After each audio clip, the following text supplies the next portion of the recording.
got the machine running. Everything's on. A couple things. Everybody was, or some people were concerned, didn't understand that there's way covers. So Kyle, show the way covers. Those ball screws are not exposed.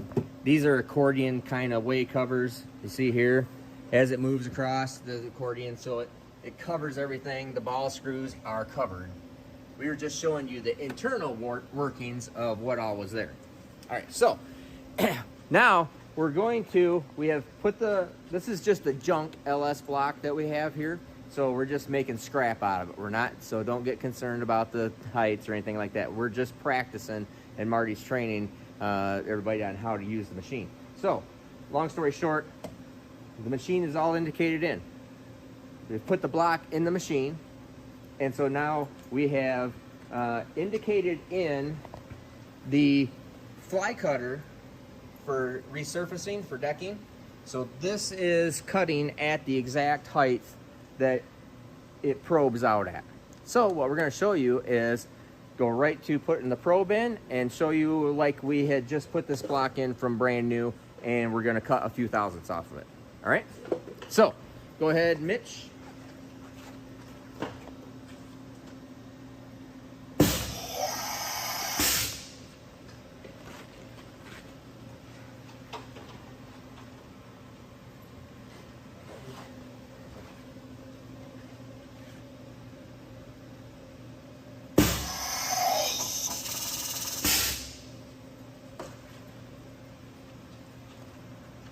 Now also, we've already indicated in to the 10th, right? To the 10th, the stylus. So this is the probe, and so it's indicated in, so it when it turns, can I turn this? Yep. Yeah, so I can, when it turns, it is exactly 0. It's a perfectly in spot stylus, so it's telling us going to be able to measure accurately.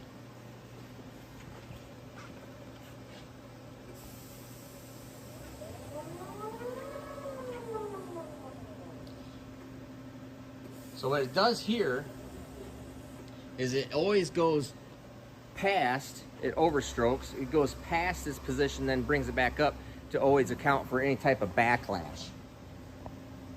So now you can see it's going to touch. It's got a little bit of lint on here because we wiped it off with a rag, but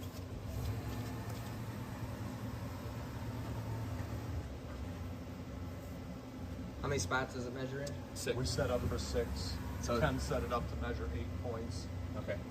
Now everything is perfectly in line with crankshaft, camshaft center line. So this is where the deck is supposed to be at, flat. It's measuring right now if it is flat, according to camshaft, crankshaft center line. Now it rolls over, comes in, measures the other side, goes past it, comes back up. Again, this is all encoder on the direct drive on the encoder motor. That's probably wrong terminology, isn't it? It doesn't overshoot, so it's not moving, let's say, half of a degree. We have it set up to move 10 degrees. That way it's coming to position under power, and when the servo motors ramp down, it gives you the repeatability. There you go. Where if it just moved a very small amount, you might get a variance. Gotcha. If you started at 44 and a half and went to 45, it's more accurate. If you move away, let's say 5 or 10 degrees, Gotcha. The motor comes up to speed, and servos are more accurate that way. So now what you're also seeing here is it is going to be, or it is, generating all that data information over here on the screen.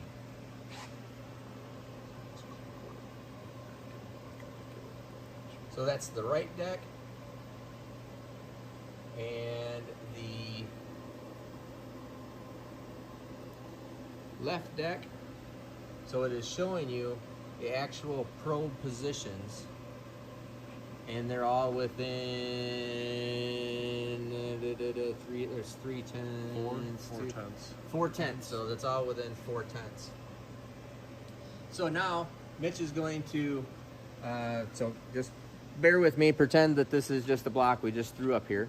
All right, so now we're going to say we need to cut it to 0 deck, whatever you want to say. we're gonna cut a few thousandths off of here, and I'll show you exactly how it does it. Click to operation so you can see it.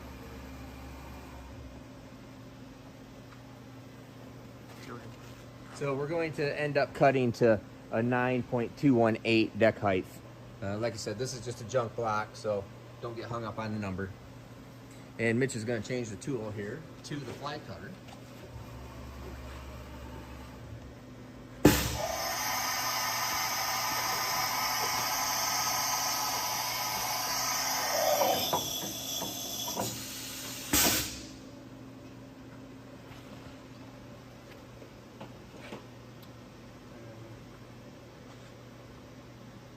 Pressure's on, Mitch. Apply your knowledge now. Engage. So again, it comes over. It wants to start on this side.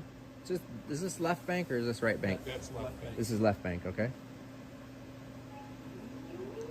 Starts up. Now, the tool, we know what height it is. We probed it. The probe is exactly the same as what the insert is on the cutter. Now, Mitch has his hand over the override just in case there was an accident or something like that, or you entered in a wrong number, something stupid. But you can see right now, it goes through for a fast rough cut.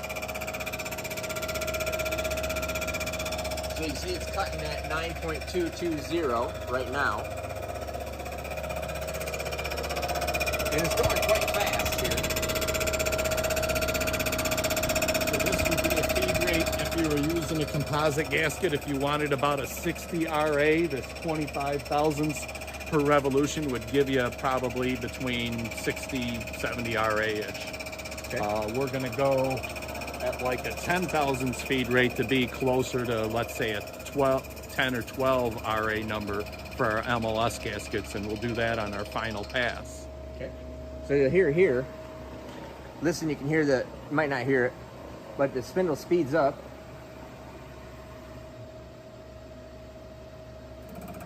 One more pass. Oh no, it's going another pass. So it's got another roughing pass, my bad. So as soon as it does the finish pass, you'll hear the spindle speed up, and then it slows the feed rate down all automatically. So you can look at that finish there, Kyle. See if it'll show the finish. Yep. Now that's actually a rough finish. For like a composite or even a copper gasket or anything other than an MLS steel gasket.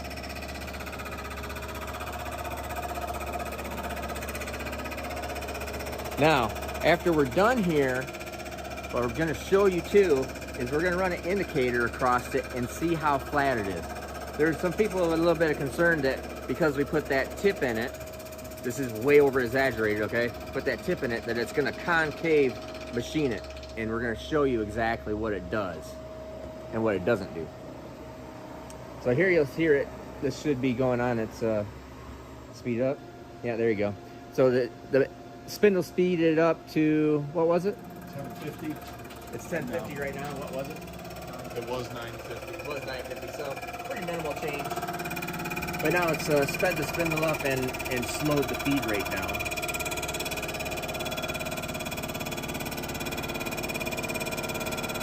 Now after it gets done cutting here, then it's going to roll it over to the other side and do the exact same process again.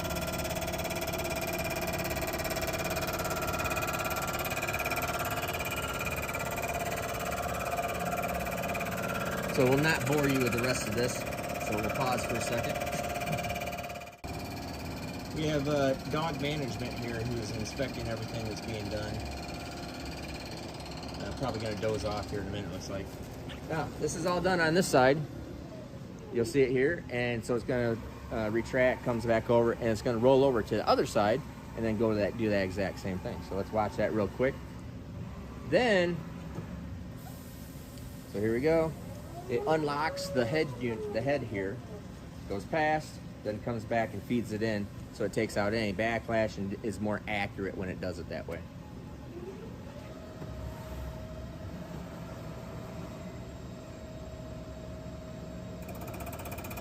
So it's going to go through the whole machining process here again. So I'm not going to make you watch this whole thing, just cut this.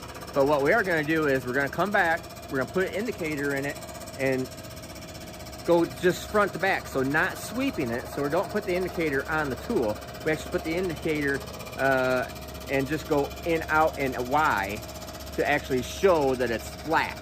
Because if we put the indicator on the tool and then sweep it, it's going to show you it's perfectly flat because it's following the tool. So this is, we'll put the indicator in and just move the block back and forth to show you that it's flat.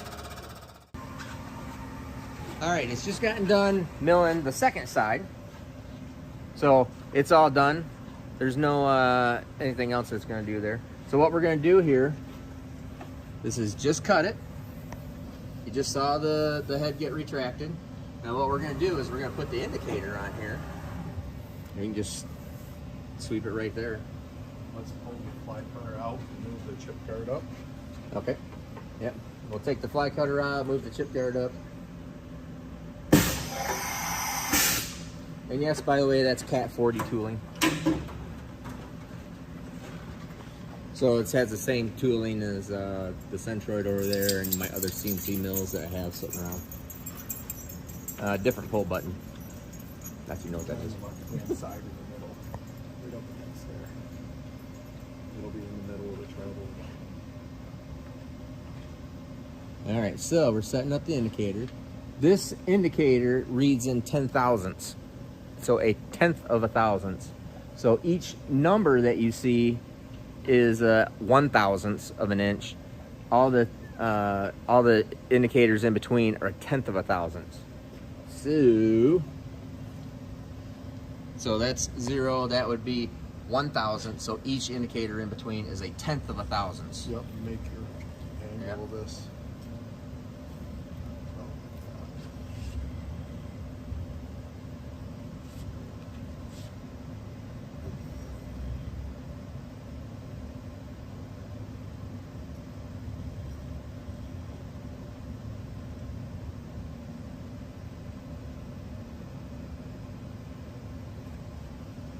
All right, so we are at 0. You see it loaded.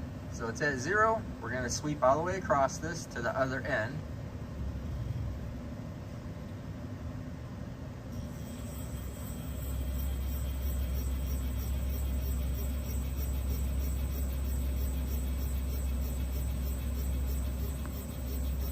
Stop there.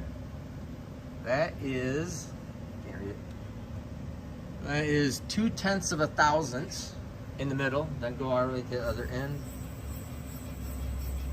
Should go back to 0. It might be wiggling that gauge just a little bit. No, it's coming back around.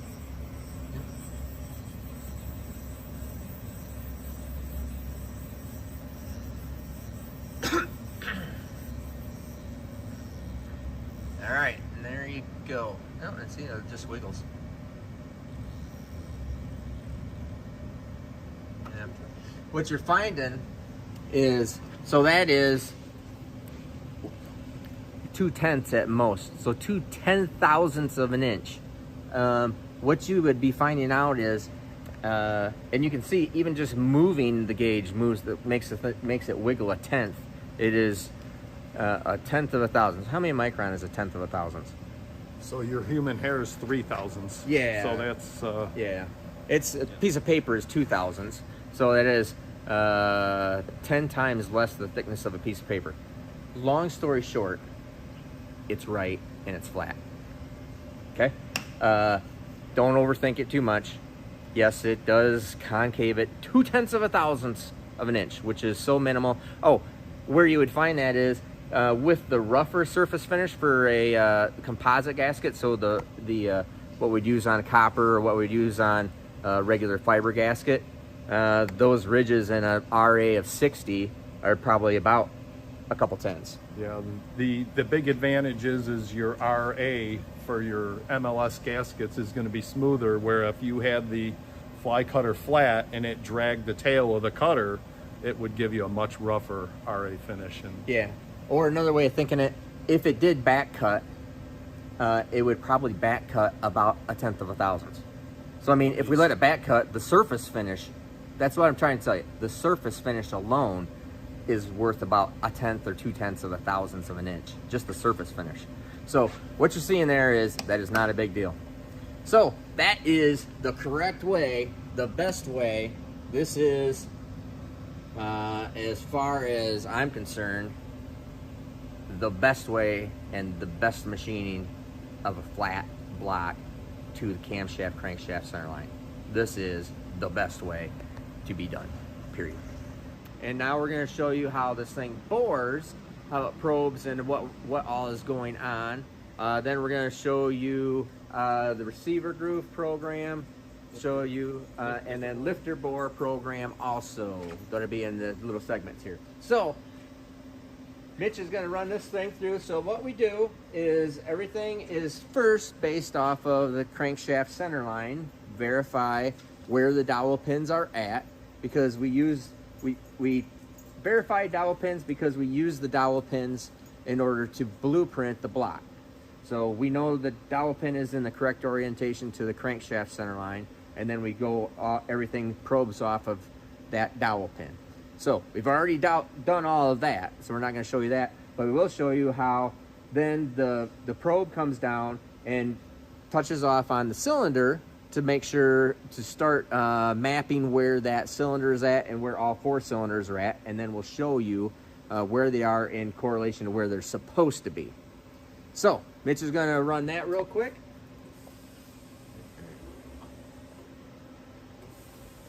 Now remember, it turns because it always wants to come back and go to a start position.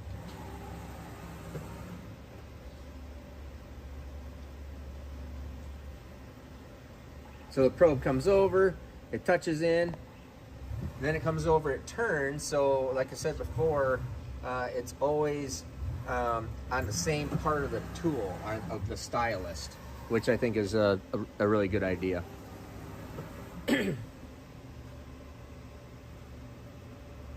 So you see the probe turns 90, so it's always touching the same part of the stylist.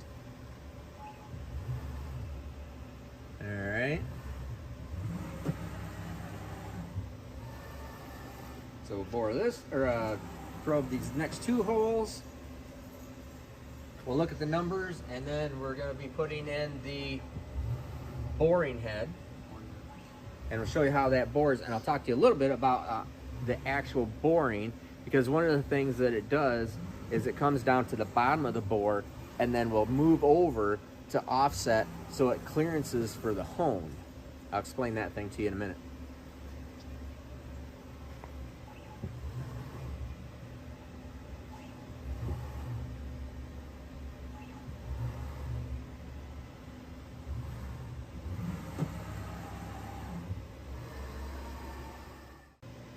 All right, so now you can see what the differences are in the bores of where the bore actually is compared to where it's supposed to be. So it's 4 9/10 off, 4 5/10 off, 5 off, 5 4/10 off in X. In Y, it's fairly close, but that gets all the way up to 3 thousandths different there. So that's actually where the bore is at right now. We're going to make it, move it these dimensions. It automatically does that because we're blueprinting it in the blueprint mode up there. So it will actually put it in the correct orientation or correct location. Now, Mitch will put in the boring head here. We'll show that real quick. Boring head's already set up for the correct diameter. Mm-hmm. Okay.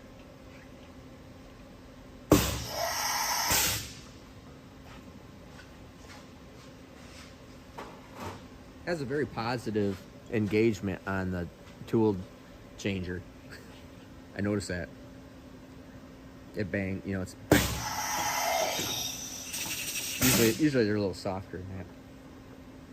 Okay, so the boring head, these are a really nice boring head here. So the boring head is in. They've already set it on the setting fixture. This is a setting fixture back here for the. It's in the other room. It's in the other room. Okay. We have multiple different setting fixtures for multiple different things. So the bore centers, everything is set right there.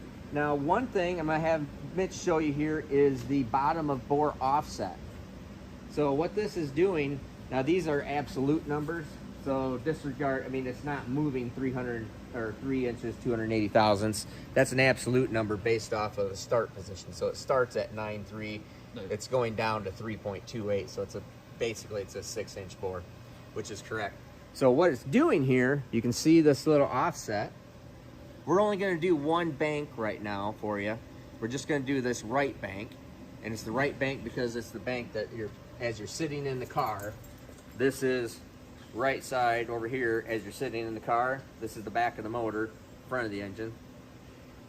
And you can see down here what it does is it goes down to the bottom of the board that we determine where it's at, where it stops cutting all the way around, moves this boring bit over what we program it.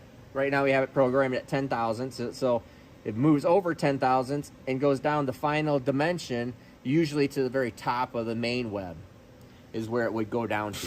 That way, what this does is, if you don't have that clearance right there, the hones get really picky about it because it tries to taper and it pushes the stone off to the side because it has material at the very bottom that it's hitting, but nothing over here. So a hone will hone round as long as it has pressure equally all the way around. As soon as it hits something that's interrupted, then it tries to kick it off. Correct. Correct. All right. So that is a really nice feature because a lot of times what you'd end up having to do is get down there with the old school, you'd get down there with a hand grinder and hand grind it, which is a serious pain in the butt. And if you don't do it properly, then in an old hone like this, it runs the stone down and then you break the stone off, which really sucks. And then in a super expensive hone like I'm replacing that one with the new Rottler hone, crashing it is not good altogether. But the new hone actually detects a crash and won't crash anyways. Yeah, it has crash protection. It has crash protection. It won't chip the stone even. Yeah, the only crash protection on this is the operator, the guy behind the wheel. So, and that usually doesn't happen all that much. Usually, it's wide open throttle and smash it down in there, and then go, oh, I broke your stones, and whatever. So, that's how this is going to bore. So we're going to bore. How much is this going to bore?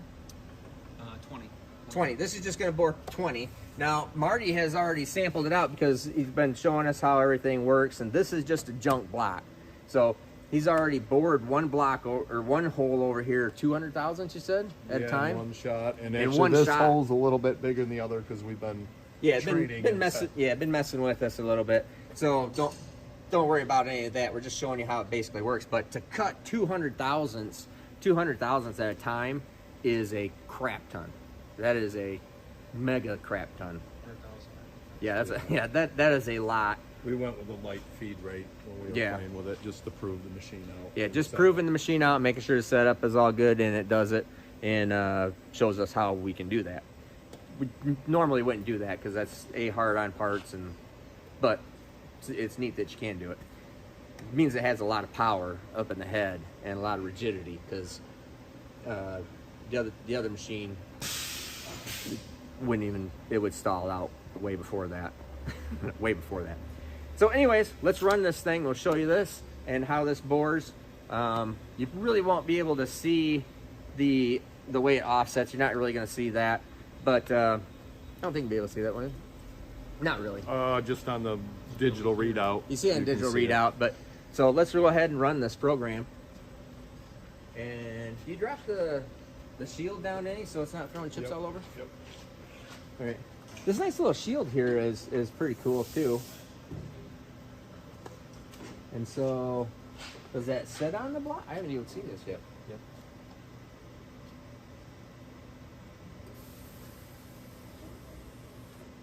So moves, comes back and locks.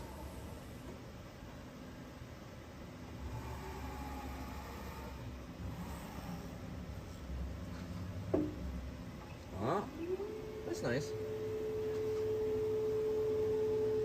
So you get right in there and see all behind this screen.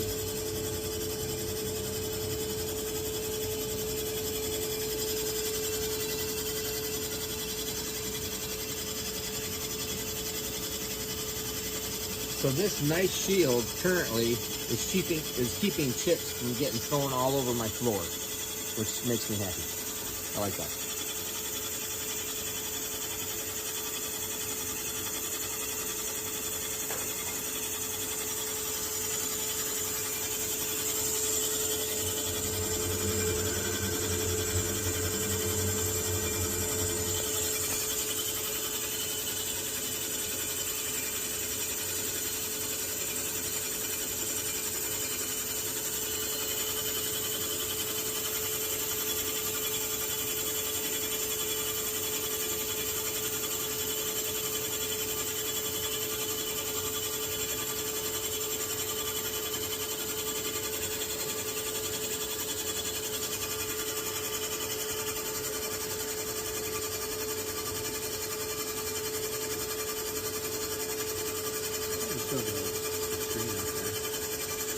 show that last screen.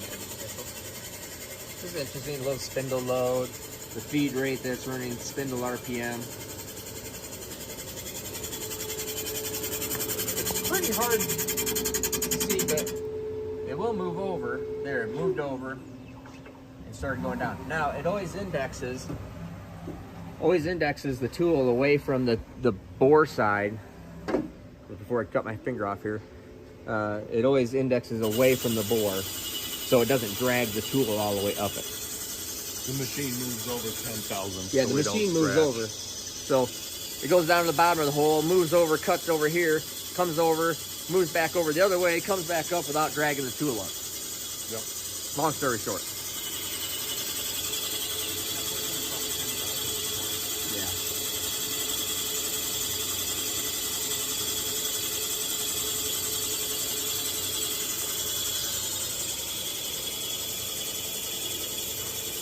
Right up there is the distance to go.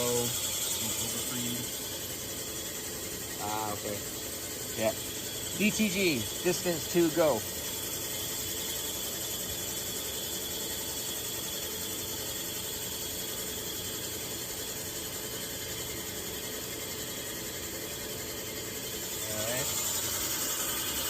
And actually, it's the little things that amuse me. I really like these little LED lights that are up on top here because they give really nice, clean lighting so you can see what the heck is going on.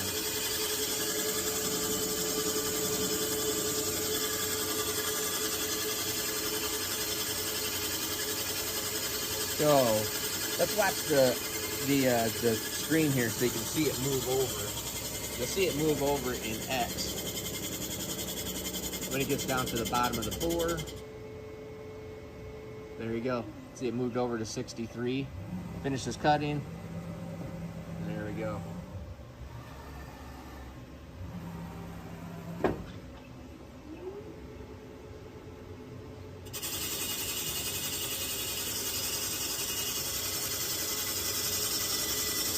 All right, so we'll wrap this part of the video up because it's just going to finish boring this hole, bore the next hole, and then it would flip over the block and go ahead and do those holes, all based off of a crankshaft center line or dowel pin, proper location, make sure all that stuff is correct and right. So if the dowel pin is not correct, if it's in the wrong position, not going to find that much on the aftermarket blocks, but if the dowel pins were a little crooked or anything like that, what we would do is we would machine the dowel pin hole correctly and use either a larger offset dowel pin so we can make sure that everything is in the correct location. There's other ways you can do it, kind of splitting the difference, but we would do it where we would just make the dowel pin holes correct and get a custom dowel pin. So that's all we got for the boring. This is, I give Marty a little bit of crud on the how many days we've been training here. It's actually just only been not that many, but there's a lot to learn, and making sure we do it right and learn it right takes time. So I appreciate Marty being here, training how to do this. It's one of the benefits of Rottler is you're getting trained how to, really trained how to do it and spend some time doing it. Because once this is done, and once you know it, it's fast. Getting there, getting the setup, takes time. It's like building a car. It takes a long time to build it, takes a long time to figure it all out. Once it's done, you're just out racing. And same thing here. So figuring all this out, understanding it, learning it, making sure we're doing it correctly is what Marty's here and what it's all about. So that's all I got for you here. So the next thing we're going to do is next video will be do receiver grooves or Lifter bores and receiver Lifter bores and receiver. Yeah, we'll do grooves. lifter bores and receiver grooves. All right, I'm Steve Morris. Have a great day.